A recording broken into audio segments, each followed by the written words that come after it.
Good evening, everybody. Welcome to this very special book launch webinar and podcast hosted by Migration Christian Conference and the HTI Open Plaza podcast. My name is Daniel Montañez, and I'm the founder director of Migration Christian Conference, a ministry that seeks to explore God's heart through stories of migration. This webinar is also being hosted and recorded by HTI Open Plaza, an online blog, podcast, and platform through the Hispanic Theological Initiative. So we're very excited to have this collaboration today to gather around our beloved brother, Dr. João Chaves, who is the Assistant Director of Programming of the Hispanic Theological Initiative and author of the new book, Migrational Religion, Context and Creativity in the Latinx Diaspora. So we're here today to celebrate João in this new resource that he's provided for the Academy and for the church. So João, I'll go ahead and pass it to you for a second just to give a brief welcome, maybe introduce yourself and share a little bit about yourself. So. Well, thank you. Hi, everyone. Good evening. Thank you for showing up, for giving some of your valuable time here for this conversation. I am João Chaves, as Danielle said, very thankful for being here, for the Migration Christian Conference, for putting this together, and for the folks at Open Plaza to be here as well. Recording this may hopefully become a resource for people who can hear it or watch it later. So I'm João Chaves, native of Brazil. I have my degrees in theology from Brazil, and here I did my PhD, my master's and a PhD at Baylor's Religion Department, Baylor University Religion Department in Waco. I'm trained as a historian of world Christianity primarily. I am interested in theological conversations, but my training is in history of the church in Latin America, especially in the 20th century. But I also did some work in the U.S., history of the church in the U.S., especially, again, 20th and 21st century.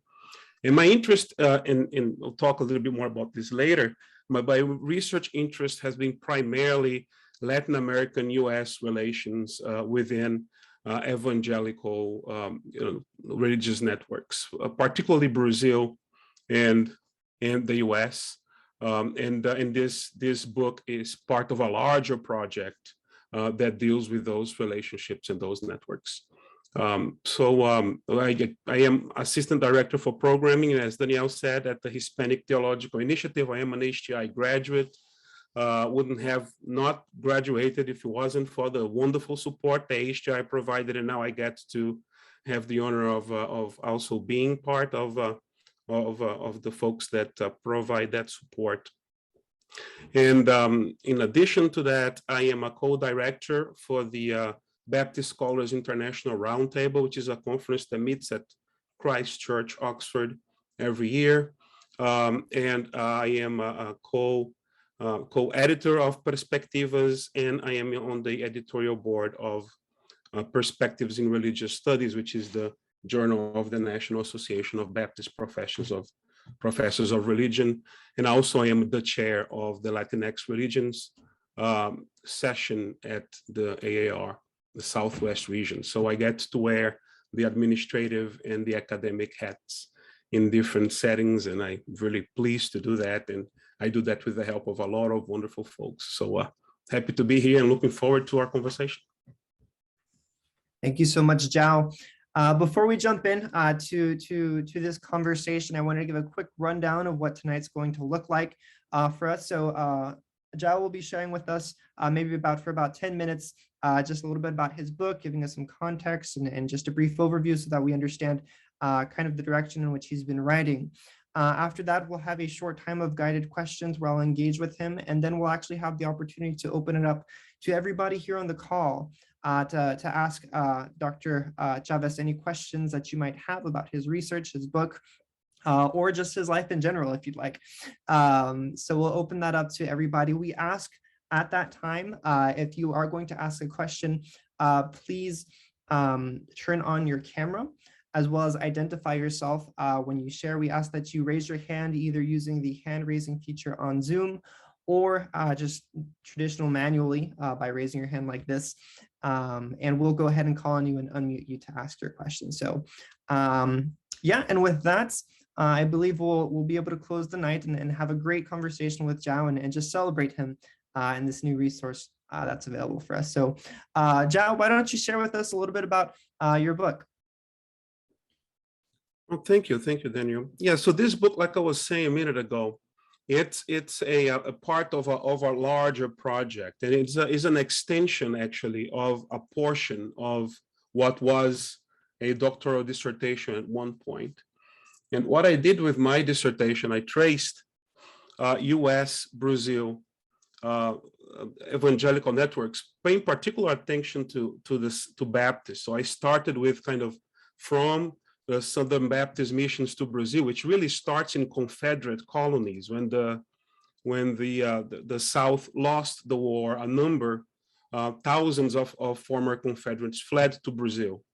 And this is how Baptist missions, or at least the sustainable phase of Baptist missions, began in Brazil.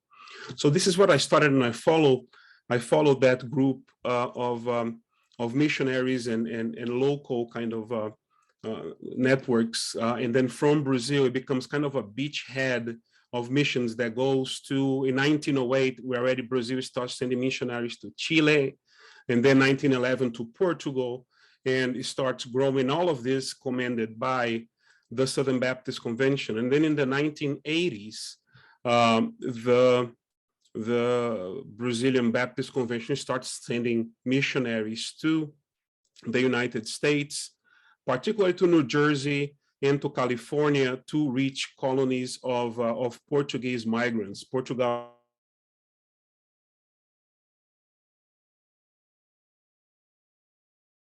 the Portuguese and Portugal and the Azores are coming again in a second mass wave of migration to the East Coast and to California. And the Southern Baptist Convention asks the Brazilian Baptist Convention to send Brazilian missionaries to start doing work in these colonies.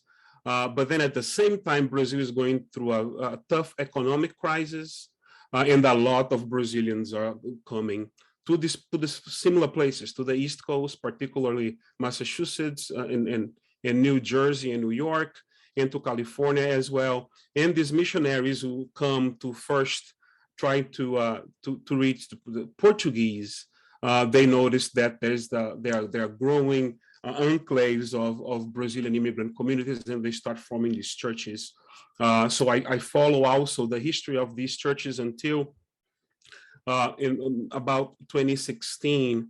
And not only I did archival history in these churches, where I went to look at church minutes in about 11 churches across the US, and did some ethnographic work in churches in California, New Jersey, Florida, Massachusetts, New York, for about 6 years. I did that work.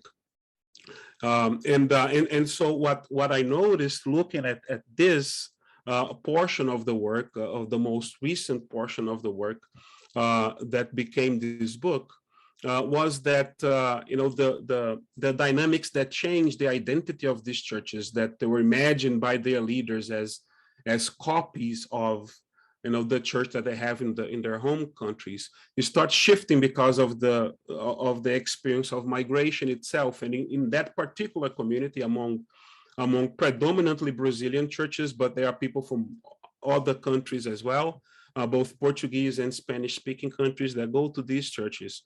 The struggles within that community particularly was tension with the Southern Baptist Convention, to which these churches become affiliated here in the US. The issue of undocumented immigrants, which comprised about 70% on average in these churches, that kind of changed the way in which these churches do ministry.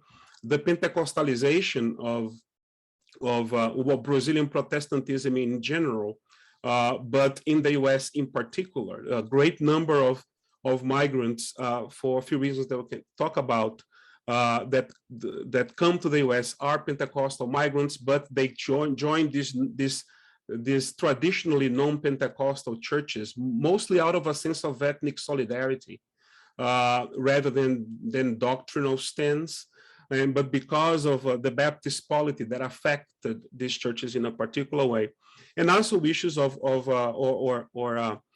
concerns with women leadership, which traditionally these churches, for being connected to the Southern Baptist Convention, could not accept, but these immigrant churches do flexibilize that quite a bit.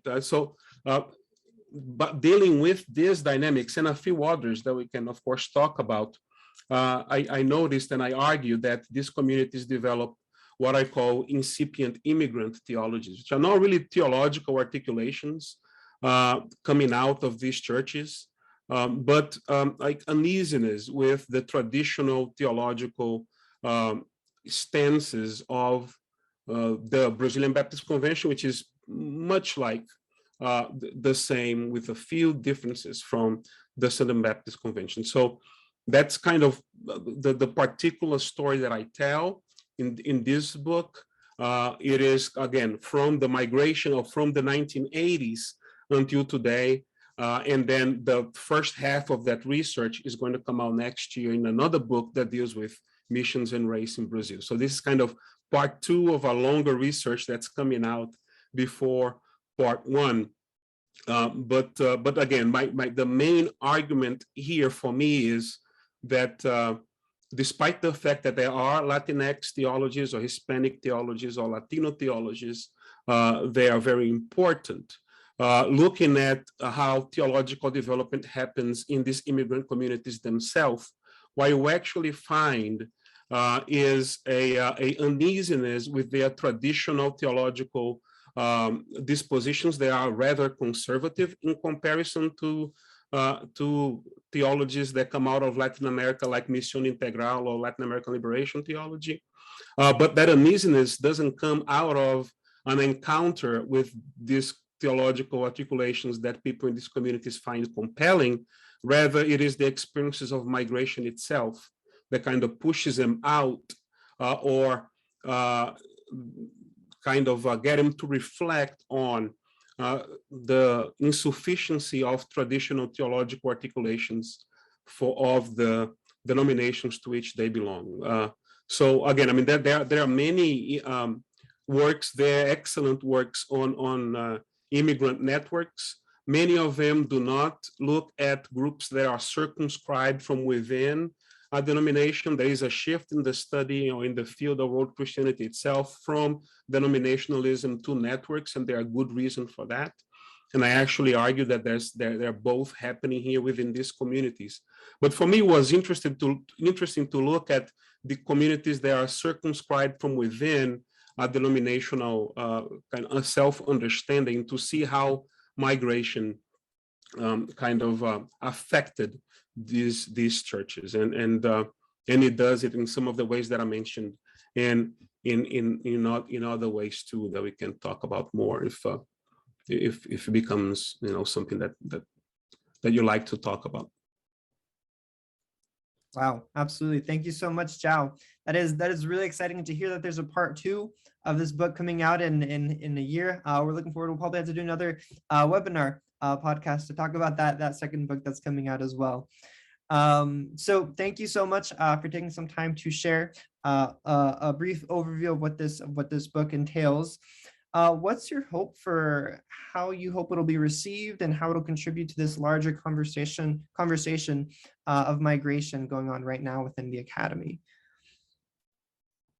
Well, thank you. Yeah, that's a good question. I mean, I hope it will be received well, right? But what that means to me, I think that again, a lot of works that have been done, including one of one of my readers of my dissertation, Philip Jenkins, who does world Christianity within a frame that I call a macro level frame, looking at regions, and making this like large sweep of kind of Latin America and Africa, and seeing how world Christianity develops within that bird's eye view. So there are many works in that direction. I can mention him, Afe Adogami, who is at PTS, and others. And then there are also many within this literature of world Christianity, which I hope to engage, the literature or the field that I hope to engage the most. There are some micro level studies as well, people who study, churches or one theme. I can mention an excellent book that came out by an HTI graduate recently too, Tito Madrazo, Predicadores, also published by Baylor University Press, that he looks at, preachers in North Carolina maybe, and then does an excellent collaborative ethnography of those. But what I call a meso-level studies, there aren't many of those, in which you kind of still limit, the group that you're studying here. The limit is what the Southern Baptist Conventions and their Brazilian siblings, as I call in the book, provides the kind of boundaries of the groups that I'm looking at. But I'm also looking at this in between, countries and languages and decades. So I'm trying to bridge here in between these two kind of two sides of a spectrum of the literature of world Christianity as it deals with migration and religion and the changes in the landscape of Christianity as it relates to, again, the West and the global South. And here, I try to be kind of in the middle of these two, what I see as ends of the spectrum. Again, one, I think of Dana Robert and Afe Adogami and my own mentor or reader in my committee, Philip Jenkins, who do these broad macro studies, and others that do micro studies. I'm trying to thread the middle here, and I haven't seen lots of work within world Christianity that does that, especially as it relates to the U.S. Latin American relations. Another hope of mine is that more works in world Christianity looking at Latin America come out. It's a lot of work that come out in that particular field, and conversations deal with Africa and in Asia. Latin America has received comparative less attention in that regard. So those are kind of the major disciplinary interventions or conversations that I hope to enter. But also, and I think this comes out in the trajectory of what I hope to be, the part one of this research that's coming up. But I think it dovetails well here. Is also a look at just Latin American evangelicalism that I hope this provides. And this language of Latin American evangelicalism doesn't appear here very prominently, but it is there in the background. And part of the intervention that I hope to provide there, that this book kind of initiates, but the next one really tackles, is what I think that scholars or historians of evangelicalism in the US have made a sharp distinction between evangelicalism or evangelical and evangelicos. I hope to problematize that sharp differentiation a bit. I think that on the ground, one can look at important figures in Latin America, and I think of the book that came out recently by NYU. I forgot the name of the author. It will come to me in a minute. That talks about the history of the Latin American left, as he calls it. So he mentions Samuel Escobar, René Padilla, and others who have offered great contributions, but never or like Misión Integral, or even discussions within Latin American liberation theology. Wonderful theological interventions, but they never really found sustained majority place within Latin American evangelicalism. So it seems that if one does an intellectual history of Latin American evangelicalism, one can talk about this evangelical tendency as being somewhat representative. But on the ground in these communities, one rarely sees that. And when one does see that, it is within at least in the communities I've seen, it is paradoxically within communities that are in more affluent neighborhoods and have highly educated ministers. So that's another kind of more marginal point that this book touches, that I think my long-term research touches more strongly, which is questioning that what seems like a romanticization of the relationship between Latin American evangelicalism and social justice that is prominent in many places, but is particularly, and I feel more strongly in my own Brazil, where the evangelical majority supports our current administration, which is a version of the Brazilian Trump, as people call Bolsonaro, is very much there. So that's the other kind of more muted point there, but I hope that it comes across at least slightly here, but you will, come in more prominent ways in future contributions, I hope. Excellent, excellent. Thank you so much, Dr. Chaves. This is just a brief reminder that we will all have the opportunity to ask Dr. Chaves any questions that you might have. So I'm glad to see people studiously taking notes, and feel free to write some questions as well when we get to our time of Q&A. So before we get there, João, I wanted to talk with you about something that you had mentioned. You had mentioned that in one of the chapters of your book, you dedicated to the idea of Pentecostalism and the idea of role of women in leadership. So how would you describe this contribution of women in the church in relation to the conversations of migrational religion? Yeah, that's, I mean, those two things in some ways for this particular network of churches sort of come together. And it was very interesting. So one of the things that I also did that perhaps I should have mentioned before, I also was invited to be a part of the associations of Brazilian Baptist pastors in North America, which unites Brazilian pastors. They are pastoring Brazilian churches in the U.S. and Canada. So they meet every year and sort of have their own what I call ethnic denominationalism. So they still work officially with the Southern Baptist Convention, but they have their own ethnic association that kind of flies under their radar in some ways of that, and that allows them to do some things that their official denominations wouldn't.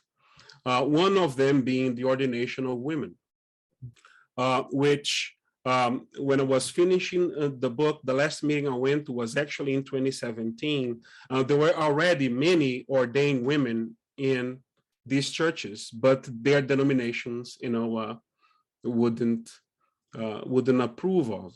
And part of what happens here, and then as I write the book, I quote, the interviews that I made with pastors. I made interviews about 23 pastors in these churches. And part of that prominence in woman leadership here is because, again, the majority of immigrants who go to these churches come from a Pentecostal background, where the resistance against the ordination of women is not as prominent as it is within Southern Baptist churches, and they feel pressured to do that. Partially because of that, but also because here, in conversation with these leaders and some women leaders as well, the impression is that women here have more financial independence, and they lead the church in ways that does not operate in the same way in their home countries. So all these things converge into an interesting kind of push, a bottom-up, in a sense, push of these communities that want to have these women to lead, and some of them do, and some of them pastors communities that and they're ordained by the church, but that their official denomination will not recognize that ordination. So partially in relation to this, I interview one of the pastors that I quote in the book, that and he says, and I'm paraphrasing here, but he says something like, and he's kind of thinking about their positionality in relationship to the official denomination, which is the Southern Baptist Convention. They say, yeah, we consider the Baptist Convention to be our big mama, he says, because they went to Brazil and they gave us the gospel, and now we're here and we're part of them. But when we try to work with them here, we have problems, right? Another pastor says, if they came here to our meetings, they will kick all of us out. So it's very interesting, the role of women's leadership within this group in particular, because it runs against, the way in which the Brazilian Baptist Convention operates in Brazil, and the Brazilian Baptist Convention leaves the issue of the ordination of women under the authority of its the Association of Local Pastors, so it's a state matter there, but it's not uncontroversial. And then here, the Southern Baptist Convention pretty much prohibits that. But these churches do not obey that. And it's very interesting when you interview pastors who have been here for longer. They tend to be more open to that. But pastors who just arrived, there's something else that I did that I interview leaders who had just arrived, leaders who were here for not too long, and leaders who were here for 2 decades or more. And one can see the trajectory there. Some of the pastors who just arrived, they would be shocked by by the place where the pastors who have been here for longer are. They will notice a move towards being more what they would call more liberal. And part of being more liberal was accepting Pentecostal practices and accepting more women in leadership. And one of the pastors that I think I quote in the book as well said, I was trained in the same seminary as my colleagues were trained. I went to the same places. We belong to the same denomination. When I come here and I find this very different thing, right? And the point that I'm trying to make there is to show that in all of these issues here, being okay with undocumented immigrants. Now, for example, there are pastors who, when they came in, they called the immigration. Pastor told me, sitting in his office, I called the immigration officer. I was in crisis. What do I do? And the immigration officer told me, well, you pastor your sheep and let us do, you're not an immigration agent. And then he goes all the way to saying, I don't believe in borders today anymore. I do not believe in borders, and I want people come, we'll pastor them the same way. So in all of these issues, the issue of undocumented workers, the point of women's leadership and accepting Pentecostal practice, I think one could see, and I hope I demonstrated quite via interview and the history that I tell as well, that it is a function not of being exposed to new theological texts, as much as it is into pastoring people who go through a very particular set of experiences that relate to their journey as migrants. So what part of my argument here is to show that again, it's not a theological education or exposure to different texts of theologies that provide those changes. They are very noticeable, but it is just day-to-day pastoral practices on the ground with undocumented immigrants and people from different denominations, especially Pentecostal and Neo-Pentecostal ones, who comes to these churches and start challenging these leaders.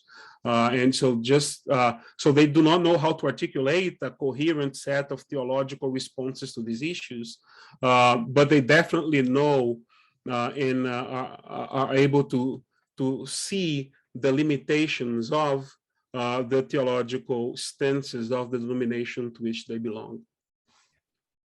Fascinating. Thank you so much. I find it even particularly interesting how, when you were sharing just this idea of kind of the reverse evangelization that is taking place from Latin America into the United States, and how that begins to bring up a whole new set of questions and begins to influence those host denominations in particular ways, and in some ways problematize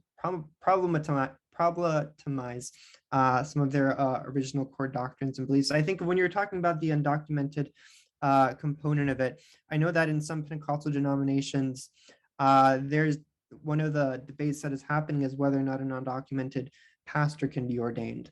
And there's controversy often around that. So I think speaking to kind of those complexities that take place and how kind of these Latinx communities can begin to influence and begin to change the host country's denominationalisms, I think is very powerful. So thank you so much on touching upon that. I really appreciate it. Can I just say something about that real quick? Because I deal with this issue of undocumented pastors too, and the same happens here. The pastors were completely against undocumented pastors. As a matter of fact, some would say, if you are not documented, you can do anything in the church. You can be a treasurer, you can, sing, you can preach, but you cannot be ordained. Right. So that is kind of mentality is very much present there, very explicitly present there. They will not, at least none of the pastors that I interviewed, and I asked every one of them that, would be comfortable with undocumented ordained pastors. That they would not want. Wow, that's fascinating. Wow. Okay, well, I'll go ahead and ask one more question, and then we can open it up to the group here on the Zoom call. What is one takeaway that you would want people to take from your book that you believe is important for people in the academy as well as church leaders to understand in order to better serve and understand immigrant communities today? Well, thank you for that question.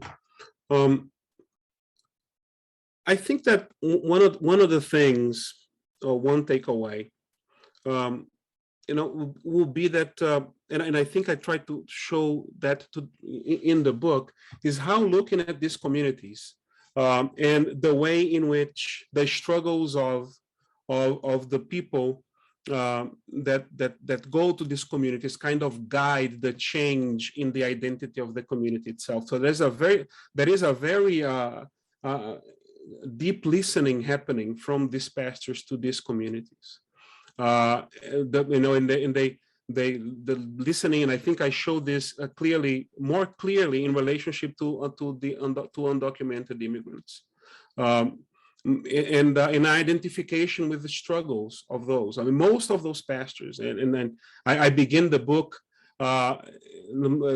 narrating experience I had in the meeting of the Association of Pastors, where the speaker, one of the speaker was one of the most famous authors ever. He sold over 15 million books. He has blockbuster movies. From from his books, name is Augusto Cury. It has works translated to English as well, many languages, 17 languages, I think. The other one was a pastor of, another speaker was a pastor of a 14,000 member church in São Paulo. There's a huge cloud of followers in political spheres. And a lot of pastors there were invited by Bolsonaro to the Bolsonaro team to go to an event when he came to the US. So these leaders, they are very much, which is a very interesting group of churches to study, partially for this, because a lot of the pastors here, they are very much intellectual and even social and class elites in some sense. I mean, one of these churches had 2,000 Brazilian members. Another one was a multi-site church in the Bay Area. I mean, the leaders are not what one would necessarily picture, depending on how much one knows of these stories, as a pastor that is not the image that usually comes to mind with our prejudices today of a pastor of a church that is made up of 70% of undocumented immigrants, right? I mean, some of these churches are immense. One of them bought the multi-building campus of the American church. They used to host them when they were just a little congregation. That's how big they grew. And then, of course, the pastors become very powerful people, especially because their power also comes from, being connected transnationally, but having financial resources in dollar that when you factor in the exchange rate, it gives them even more financial ability to do what they do transnationally.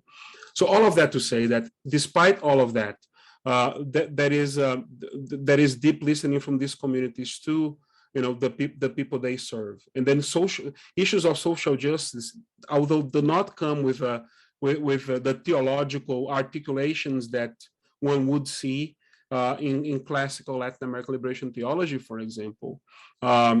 It begins to appear there in other ways, in more practical ways. And one of the churches, for example, a mega church, the pastor has cars. He has a ministry that he has cars. At one point, he had over 26 cars, so that he can give to people when they come. Also, the immigrant comes, he has a car to give to them. There are churches that have offices that help rent apartments for people before they arrive. And what I asked these pastors were, don't you think that you are influencing, migration in that way, and that kind of migration, knowing that this group is predominantly migrates as undocumented people? They didn't even want it. What they said was, yeah, maybe, but we don't care. When people come here, we need to help them. And if that is not necessarily square with the theological and moral ethics that they learn in seminary, and they still preach in the pulpit, they seem completely fine with that ambiguity. And I thought that was something that it was one pastoral lesson that I thought will be very powerful if you will learn by some churches in our majority culture today. Yeah. Absolutely. Thank you so much, João. We really appreciate just having some time to engage with us. At this time, I'll go ahead and open up the conversation to those who are here on the call. If you have a question, I encourage you to raise your hand, as well as turn on your camera. We will go ahead and unmute you. And then if you could just introduce yourself, identify yourself. If you're a part of a particular, if you have an affiliation or an organization that you're part of, feel free to announce that as well. I see we have our first question here from Ivanessa. So we will go ahead and unmute you, and you can go ahead and ask your question. Hi, I would like to thank, I'm sorry, I'm a little sick, so excuse me. I would like to thank everyone for tonight for this webinar, Dr. Chaves, and I guess the Migration Christian, I'm sorry, what's the organization called? Migration Christian Conference. There you go. Okay, so thank you so much for having this. I really appreciate it. I wanted just to say that, and everything that I've learned just from hearing Dr. Chaves tonight.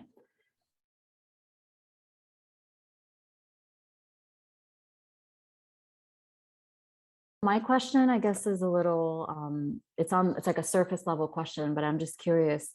I heard as you were speaking that you mentioned a lot of these differences sometimes don't come down to new understandings in theology or new theological texts, but about the journey itself or the experience that a migrant will have. I'm sure that you had already a lot of ideas in your mind after reading the literature on migration and all of these experiences. I'm sure you already thought, even before you started your research, okay, I'm assuming I'm going to run into these challenges that these migrants are dealing with because it's in the literature, because I know maybe from personal experience, I don't know your life, but I'm sure you came with a lot of assumptions. Were there any challenges that migrants had or that were part of this whole process that you weren't expecting to run into, or challenges that maybe are arising now that are new because of something that's been happening recently that is not really a part of the literature because it's, migrants haven't really had certain, issues come up? I don't know exactly how to properly phrase my question, but just, are there things that surprised you or new things that migrants might be struggling with just because of, things that we have now, or different situations maybe that have arisen, because of social media, or just anything different that stood out in any way? Oh, thank you, Vanessa. Yeah, I think I understand your question, and there were a few things. One of them very uncomfortable for me particularly, but I'll start with another one. then I'll come around to this. But one of the things that surprised me was not as much a struggle, but often undocumented immigrants are associated with poverty for several reasons, and I understand that that association is very much valid. But in the churches I looked at, a lot of, and I mentioned this in the book, a lot of the undocumented immigrants that we saw actually were very successful business owners. Not only women mostly with cleaning companies or restaurants, but also men with construction companies, and sometimes insurance companies. So that it was very interesting to see that many times in these churches, you have, so one of the church, for example, in the Boston area that I visited and did some ethnographic work and then also some archival work. I mean, they had Harvard professors who attended the church, but the leaders of the church were mostly undocumented immigrants who were business owners and who made a lot more money than that individual. Dynamics like that were very common, and I think that might be a side of the undocumented experience that either is not very commonly encountered, or if it is not very commonly documented. Usually, from what I've read, the focus is on other aspects of that, and that was one thing. The other surprising thing I saw was how, and this is the uncomfortable part for me as a Brazilian man myself doing this research, is how ethnocentric the Brazilians are in relationship to what I call in the book other Hispanics or the Latinos.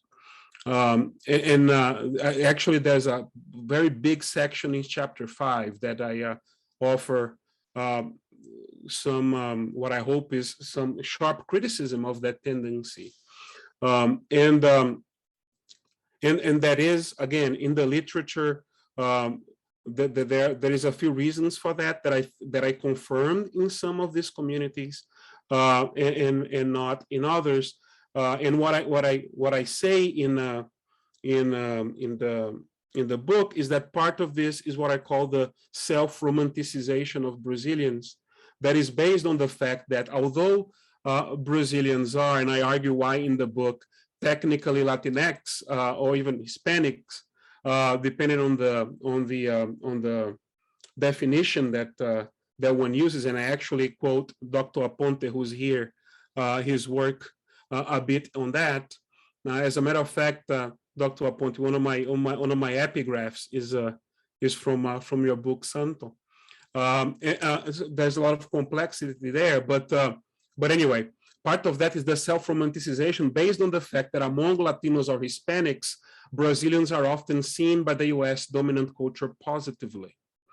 As a matter of fact, in 2017, when CNN came up with the coolest nationalities, Brazilian was number 1, and was the only one top 10 within Latinx, regions. So it is true of every ethnic group that they rather be associated with their national identity than with their pan-ethnic identity. So in that sense, Brazilians and Mexicans and Panamanians kind of follow the same trajectory, but the way in which Brazilians try to capitalize in their dominant culture's positive perception of their culture is by distancing themselves from the pan-ethnic label that most appropriately define them, which is Latino and Latinx.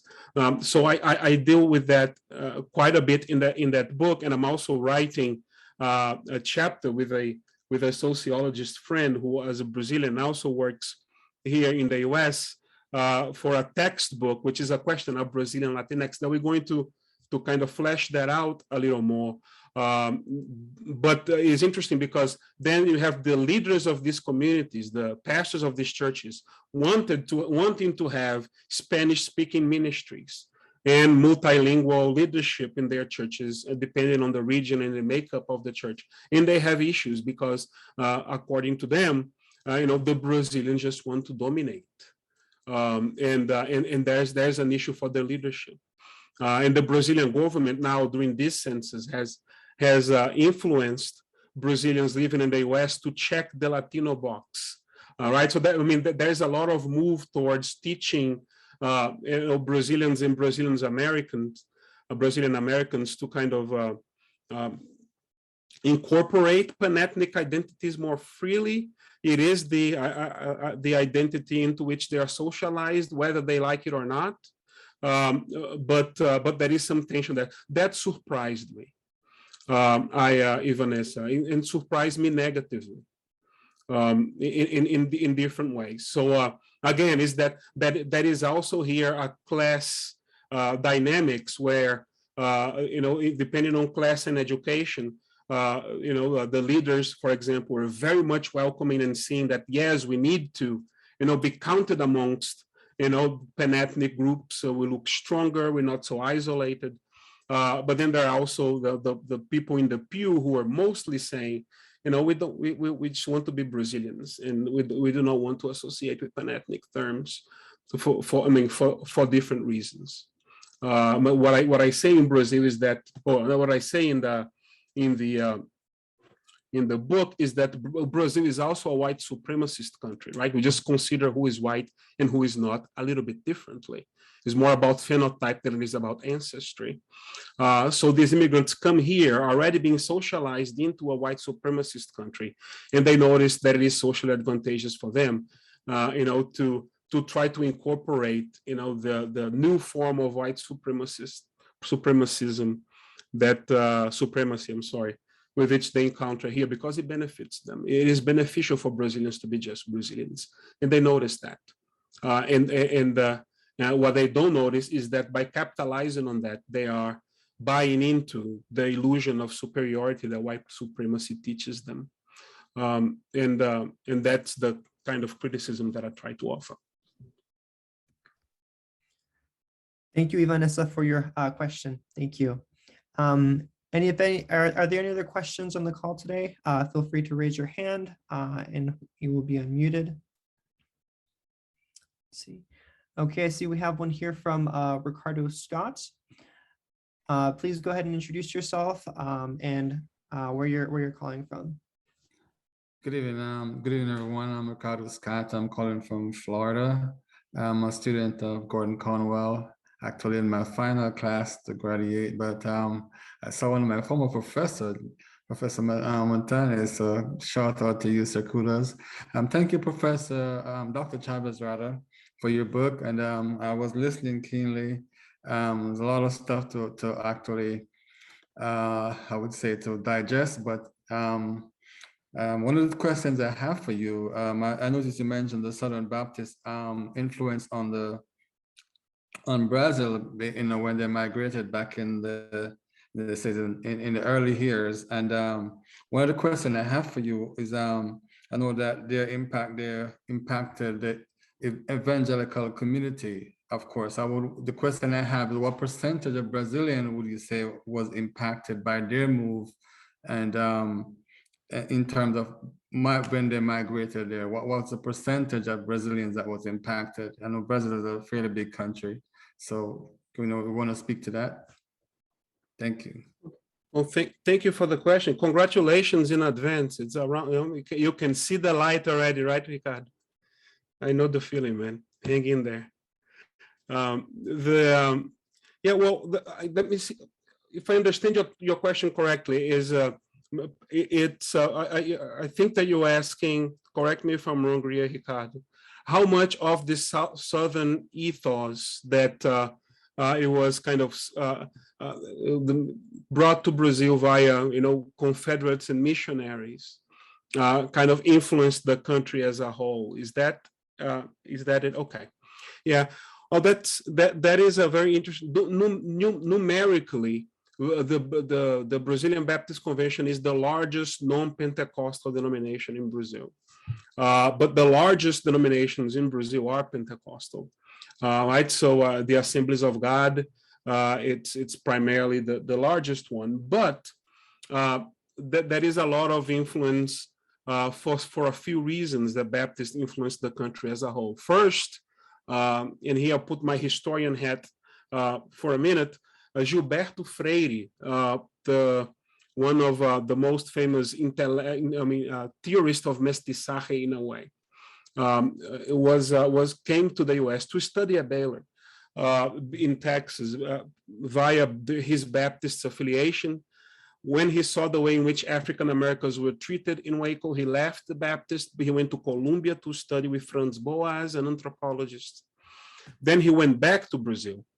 But when he went back to Brazil, because he had that experience in the South, he thought of Brazil as a racial democracy and developed an idea of the solution of the racial problem in Brazil as being done via miscegenation. Right, so in a way, via the diluting of the African roots of Brazil, and the Brazilian government ran with some of that. So basically, the way in which forms of white supremacy have been able to maintain themselves and show their strength in Brazil was via Gilberto Freire's ideology that was picked up by some governmental policies later. And that came via his Baptist journey. Another, and I'll mention just another point, and there's a very good new book by a historian at UCSB, Benjamin Cowan, called Moral Majorities Across the Americas, in which he points to primarily Baptists and Assemblies of God pastors during the dictatorship in Brazil in the 60s. Which was, by the way, an American-sponsored dictatorships that Protestants really bought into and missionaries really liked. It is during that dictatorship, according to Cowan, and he has a very compelling argument, that Baptist leaders and Assemblies of God leaders kind of shape what becomes a transnational Christian right or a transnational religious right. That happens, in Brazil now with Bolsonaro, in the U.S. within the Capitol riots. He connects those two countries and these two right-wing dispositions, and Baptist leaders are key, and missionaries as well are key to that development in partnership, sometimes more explicit, sometimes less, with the dictatorship. One example of this is that, and he mentions these examples, the two Baptist leaders who were presidents of the Baptist World Alliance, João Chaves and Nilson Fanini. And again, Billy Graham went to Brazil several times and filled several stadiums and was very much also, as a Baptist that he was, part of the narrative, not only here by supporting Nixon and Reagan and so on, who also kind of influenced Brazil with their foreign policies and the support for the dictatorship, but also by doing particular forms of social and gospel evangelistic crusades in Brazil. So we have all these Baptist networks working, and Brazilian Baptist leaders are key to that. So even though numerically the Brazilian Baptist Convention doesn't have the same number that some Pentecostal denominations have today, their presence shaped in very important aspects of the development of the countries, the whole country's history, from national racial imagination via Gilberto Freire's influence to the creation of the religious right that we now have manifested most clearly in Bolsonaro. But also via these partnerships, these transnational partnerships with the U.S., influencing the way in which the religious right develops in the U.S. itself. So there are a lot of connections to be made here in relationship to that. But again, that is a topic that I do a little more in the other more historical book. This one I just focused more on these communities, but in terms of to answer very succinctly, of the influence of these Baptist missionaries and locals in Brazilian history, it's very important. And then one can mention the Rockefeller Foundation that also was also influential in U.S. foreign policy in Brazil. Rockefeller was a Baptist, even though not a Southern Baptist, and so on. So there's lots of influence there to be talked about. Thank you, João. I believe we have time for one last question. So if anybody has a question, please feel free to raise your hand and we will go ahead and unmute you. Okay, we have Kenia here. Feel free to introduce yourself and any affiliation that you have. Hey, I'm just a community member here. I really appreciate you. When I realized you're Brazilian and then realized you focused in the book a lot about Brazil, the name of the title of the book stood out to me because it is so inclusive to the Latin American experience. And I was like, that's interesting because that experience of us and them within the Latin, Southern, Central American community is very felt. So I was like, oh, he kind of, I wasn't sure if that was intentional or if that was like, you're just super politically correct anyways, but like, it's a very, very, it's very like, now that it is intentional, it's very felt and it's intentionality, I have to say. My question is, like, what's a forecasting in all your research and all your background and understanding? What's a forecasting you have? I'm not sure how young the people you interviewed were. I'm not sure how young leadership gets. I'm not sure how young you chose to focus for your research. But what's a forecasting of like the one or two changes or prominent issues or solutions or progresses that you foresee in the Southern Baptist Convention immigrant dynamic, whether it's it looks like they're really going to address anti-Indigenous sentiment, or it looks like they're not going to address that.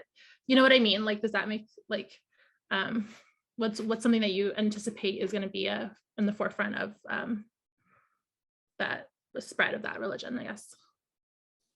Well, thank you for your question. Yeah, it was very, very much intentional there.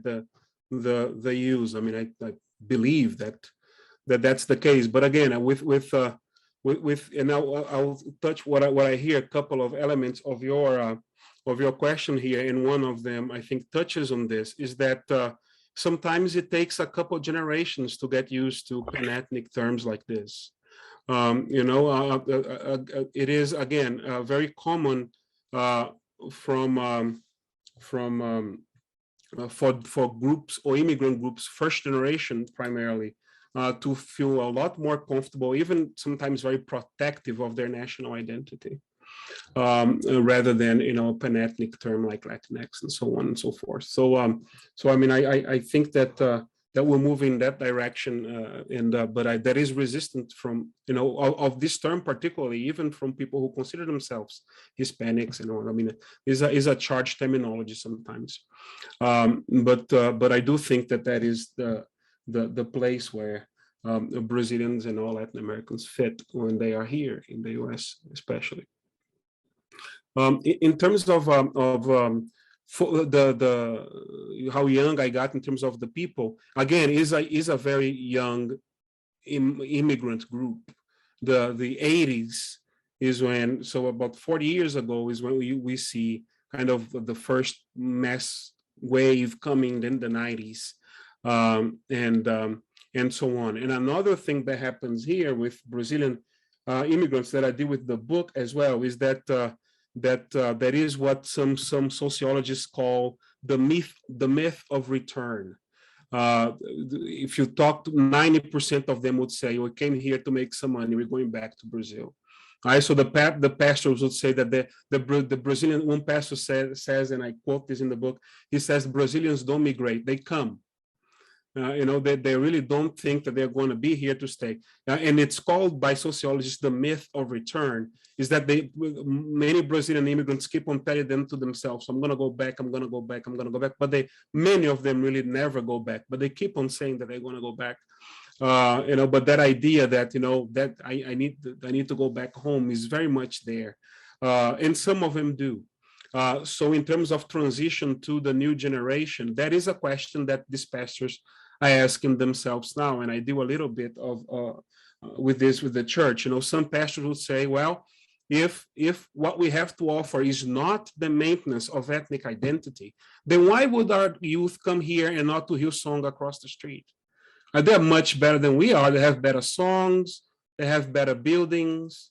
So if what we have to offer in terms of differentiation in the religious market is not our language and our food, and and our music and our dance, then what kind of competitive advantage? They don't use that language, but but what kind of competitive advantage we offer in terms of it is the main. So there is a debate there, transitioning to English. What is that going to do with our community? The waves of migration because of COVID now, but before because of the economic crisis in the US in 2008 diminishes. Then how are we going to address this? Those are all questions that they are asking on the ground and trying to come up with answers about that. But that is not the perspective of the Southern Baptist Convention, which touches on the other element of your question. From the perspective of the Southern Baptist Convention, we just saw 6 seminary presidents sign a statement saying that critical race theory, it's against their confession of faith. You see one of these presidents, the most famous one, Al Mohler, supporting, doing right before the election, supporting the president, the former administration, Trump's administration. We see. I mean, I do not see, when I look at the Southern Baptist Convention, and I think that came out already before Trump, because I started this research before that. Already in some of these communities, it is actual a move in a different direction. In a direction of becoming more rigid in regards to racial, ethnic, sexual, gender dynamics and language, and in terms of immigration legislation too. So we have it's very interesting because one of these pastors, I asked him, he preached from the pulpit, everybody in this church needs to vote for Hillary. That was during the election in 2016.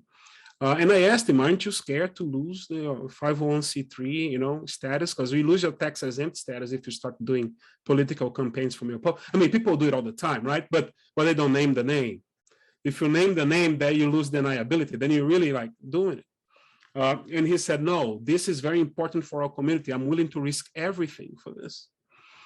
So he's campaigning for against and then 81% in that same election. Is good to remember that 81% of white evangelicals voted, for the Trump administration, with this pastor, at least this one, and a couple of others that I saw were very much going against. So all of that to say, in terms of if the story of these Southern Baptist affiliated folks goes in a direction, is not to say that the Southern Baptist Convention itself likes this direction or is even moving there.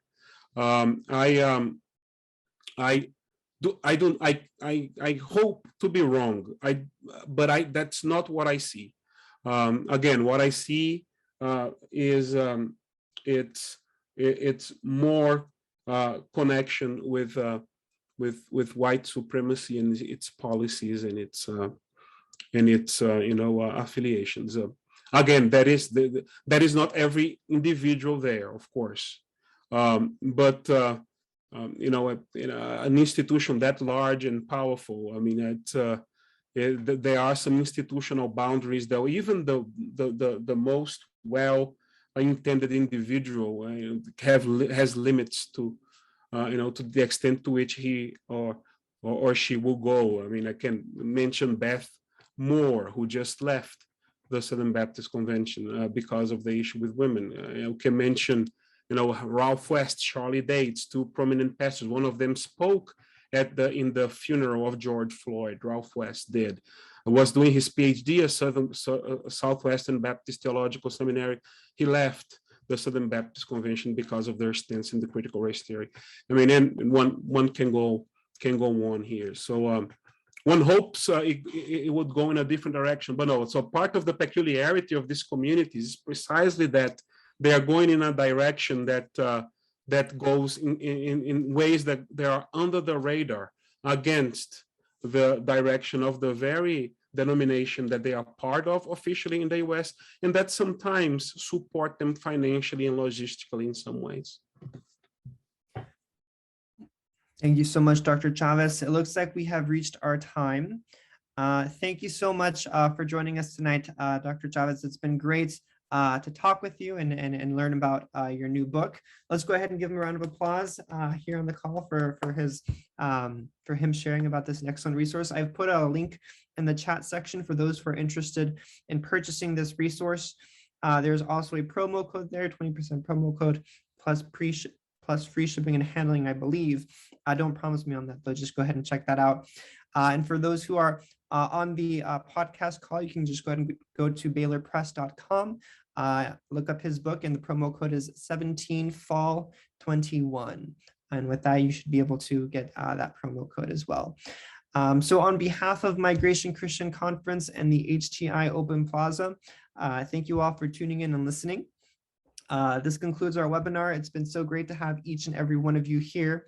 And per our tradition, actually, we usually do a screenshot at the end of the call. So if everybody just wanted to give a quick smile, if you don't want to be in the picture, you don't have to. You can go ahead and turn that off, but I'll just go ahead and take a quick picture of everyone smiling on 3. So 1, 2, 3. Thank you. And you will find that on our social media. We'll go ahead and tag you on that call or on that picture. Thank you all once again for being here, and have a great evening. Take care. Thank you, everybody.